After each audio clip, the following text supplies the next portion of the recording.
Dr. Saikat Biswas, Assistant Professor, Department of Zoology, Bajaj College of Science, Wardha. In this video lecture, I will be discussing about the structure of ecosystem. So, let us start.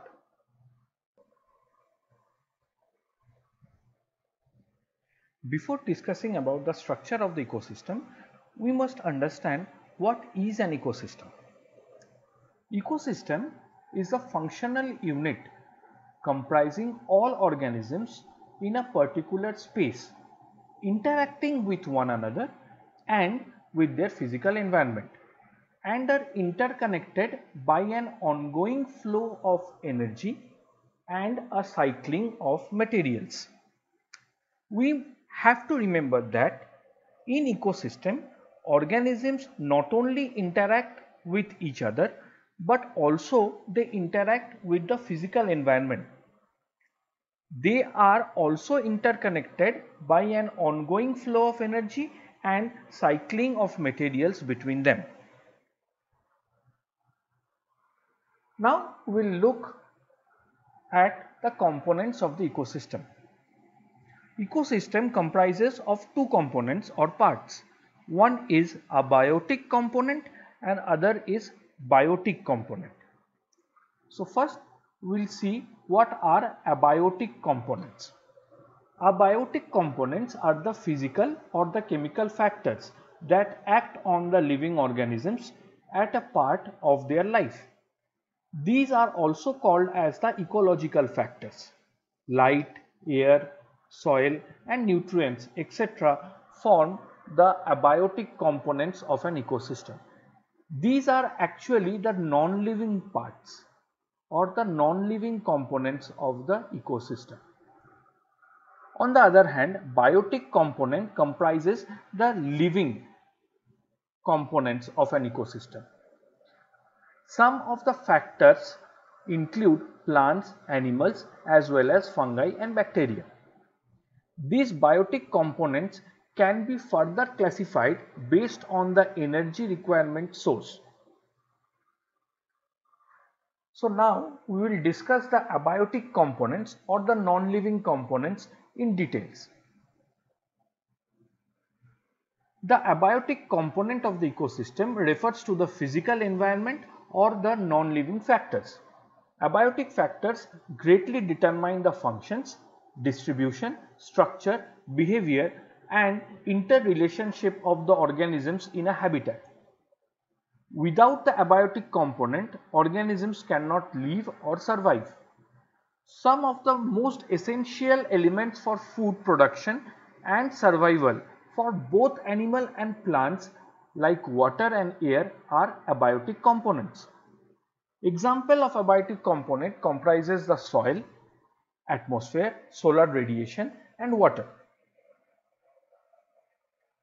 Now, abiotic factors is further classified into two parts. One are physical factors and chemical factors. So first let us see some examples of physical factors.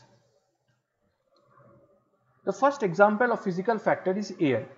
In a terrestrial environment, air surrounds the biotic factors. In an aquatic environment, the biotic factors are surrounded by water.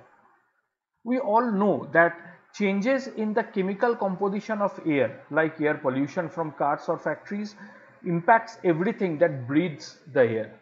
So air is a very essential physical factor to sustain an ecosystem. The second physical factor is soil or substrate. Most of the plants need soil for nutrients and to hold themselves in place with their roots. Soil or substrate also impact animals such as filter feeding nudibranchs whose gills would be clogged if the substrate suddenly includes fine particles of sand and silt. So like air, soil or the substrate is also important to maintain the ecosystem, to maintain the biotic components of that ecosystem. The third example of the physical factors is water. Water is essential for life on earth. Water is essential to the chemical reactions within the living organisms. It is also one of the key components for photosynthesis and is the placeholder in the cells. Water also serves as a living environment for aquatic creatures. As such, changes in quantity and quality of water will impact the living systems. The fourth example of the physical factor is light. We all know that lack of light in the deeper ocean prevents photosynthesis, meaning that majority of the life in the ocean lives near the surface. Differences in daylight hours impact the temperature at the equator and the poles. The day-night rhythm of light impacts life patterns, including reproduction for many plants and animals. So, water and light are also very important for the ecosystem. One more example of the abiotic factor is temperature. Most organisms require a relatively stable temperature range. Mammals even have an internal mechanism to control their body temperature. Temperature changes, especially extreme and sudden changes that go beyond organism's tolerance, will harm or kill the organism. So all these are the examples of the physical factors. Now let us see some examples of chemical factors which comes under the abiotic components. The first chemical factors of the abiotic component is pH. Nature of pH of water in aquatic ecosystem determine the type of flora and fauna. Similarly, soil pH will determine which type of plants will grow in it. So, pH also plays an important role in making that which type of biotic components is present in that ecosystem. The second type of chemical factors is salinity. We all know that animals in the oceans are adapted to the salinity using a salt renal gland to control salt content of their bodies. Plants in high salinity environment also have internal mechanisms to remove the salts. Other living creatures without these mechanisms die from too much salt in their environment. We all know about the Dead Sea and the Great Salt Lake, where salinity has reached levels that challenge most of the organisms. But there are some aquatic organisms which can withstand a wide range of salinity. These organisms are called euryhaline. So I'll write it down, euryhaline. These organisms can withstand or tolerate a wide range of salinity. They can tolerate a wide range of salinity. An example is a fish called molly. I'll write down also a fish called molly. This fish can survive in salt water, it can survive in brackish water, even it can survive in fresh water. There is one more example, European green crab. European green crab. This type of crab can survive in salt water as well as brackish water. So we can see that there are some organisms which can withstand or tolerate the wide range of salinity, and these organisms are called euryhaline. On the other hand, there are some organisms which can only withstand a narrow range of salinity, and those organisms are called stenohaline. Stenohaline. These organisms can only tolerate narrow range of salinity, and they are called stenohaline. Most of the fishes, most of the aquatic plants are of this nature. The next important chemical factor is the moisture content. First, before going on to the moisture content, I will talk about the nutrient content first. Nutrient contents also is very essential for growth of many plants. The content of nutrients determines which type of plants will grow in that region. Plants in areas of nutrient poor soil often have adaptations to compensate. Example, insect capturing cobra lily or Venus flytrap. We have to remember that soil is a physical abiotic factor, but nutrient content of soil comes under chemical factor. Similarly, for terrestrial ecosystem, moisture content is also important. There will be a complete different flora and fauna, that is plants and animals, in a region where there is less moisture content to a region where there is a high moisture content. Likewise, amount of toxic substance and amount of dissolved oxygen are also some important chemical abiotic factors that determine the composition of the ecosystem. So, we have talked about the physical abiotic factors and the chemical abiotic factors. So, after discussing about the abiotic factors or the non-living components of the ecosystem, now we will discuss about the biotic factors or the living components of the ecosystem. So, what are biotic factors? Biotic factors are generally all the living components of the ecosystem.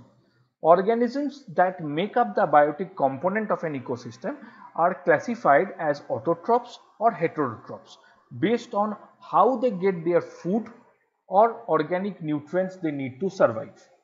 So, I will repeat once again, biotic factor comprises all the living components of an ecosystem. Organisms that make up the biotic component of an ecosystem are classified as autotrophs and heterotrophs based on how they get their food or the organic nutrients they need to survive. Now let us talk about autotrophs. So what are autotrophs? Autotrophs are the organisms that can manufacture the organic compounds they need as nutrients from simple inorganic compounds obtained from the environment. It's very important definition of autotrophs.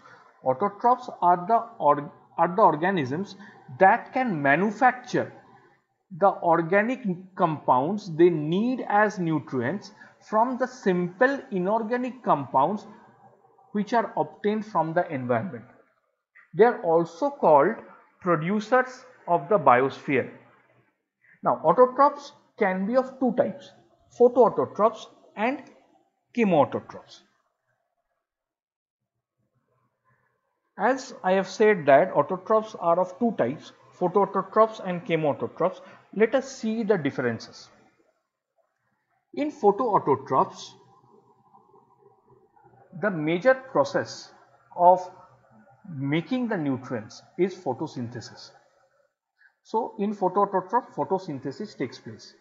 The photoautotrophs uses the energy from sunlight to produce organic molecule from carbon dioxide and water. Examples of photoautotrophs are all green plants. All green plants where photosynthesis takes place are the examples of photoautotrophs. On the other hand, in the chemoautotrophs, there is a process which is called chemosynthesis which takes place. In the chemoautotrophs uses energy from oxidation of inorganic substances to synthesize organic compounds. Examples are sulfur bacteria which oxidizes sulfur to sulfate and Nitrosomonas species which oxidizes ammonium to nitrate. Now let us talk about heterotrophs. Heterotrophs are the organisms which cannot synthesize the organic nutrients they need, but they get them by feeding on tissues of producers and other consumers. I will repeat the definition once again. Heterotrophs are the organisms which cannot synthesize the organic nutrients they need. So from where do they get those organic nutrients? They get them by feeding on tissues of producers and other consumers. Examples are fungi, animals and most bacteria. Now, heterotrophs can be classified into consumers as well as decomposers. So first let us see what are consumers. Consumers are the organisms such as animals which feed on producers and other consumers. There are several classes of consumers depending on the food sources. For example, herbivores, they feed directly on plants. Carnivores, they feed on animals. Omnivores, they eat both plants and animals. And detritivores, they eat detritus. Now what do you mean by detritus? Detritus are the dead bodies and waste products of living or once living organisms or simply decomposing organic material. I will repeat once again, detritus are the dead bodies of waste products of living or once living organisms or simply decomposing organic material. So those organisms which feed on these dead bodies and waste products or decomposing organic material can be considered as detritivores. Now examples of detritivores, I will give two examples of detritivores. The first example is earthworm.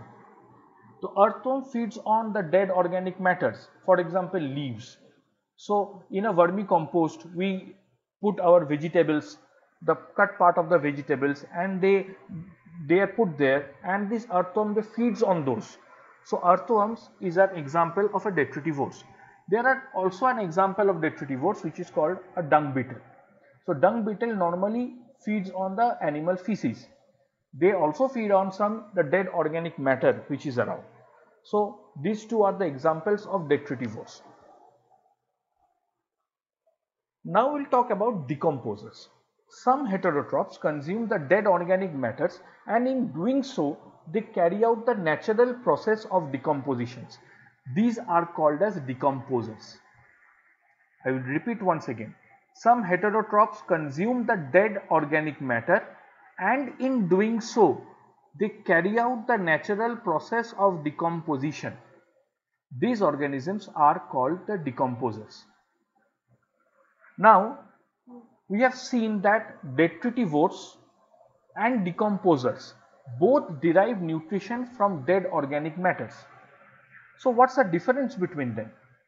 The difference is that detritivores actually eat the organic matter, and decomposers they secrete some enzymes to digest the organic matter and then absorb the resulting molecules. So the difference is that the detritivores they generally eat the organic matter, while the decomposers they will secrete some enzymes which will actually digest that organic matter, and by doing so the natural process of decomposition will take place, and then the resulting molecules will be absorbed by the decomposers. Some examples are bacteria and fungi. Now we have seen about the abiotic factors and the biotic factors. Now let us summarize the structure of the ecosystem. So ecosystem is divided into two components, the biotic factors and the abiotic factors. The biotic factor is the living part or the living components. Biotic factor is further divided into autotrophs and heterotrophs. Autotrophs can be of two types, the chemoautotrophs and photoautotrophs, while heterotrophs can also be of two types, the consumers and the decomposers. Consumers can be of different types like herbivores, carnivores, omnivores and detritivores. The abiotic factor comprises the non-living components of the ecosystem. The non-living components can again be divided into two parts, the physical components and the chemical components. The physical components, some of the example of the physical components are temperature, soil, wind, light, water and air, while some of the examples of the chemical components of the abiotic factors are nutrient in soil, dissolved oxygen, pH, salinity, moisture content and amount of toxic substances. So this is a summary of the structure of the ecosystem. These are the references which I have used in making this lecture. Hope this lecture was helpful.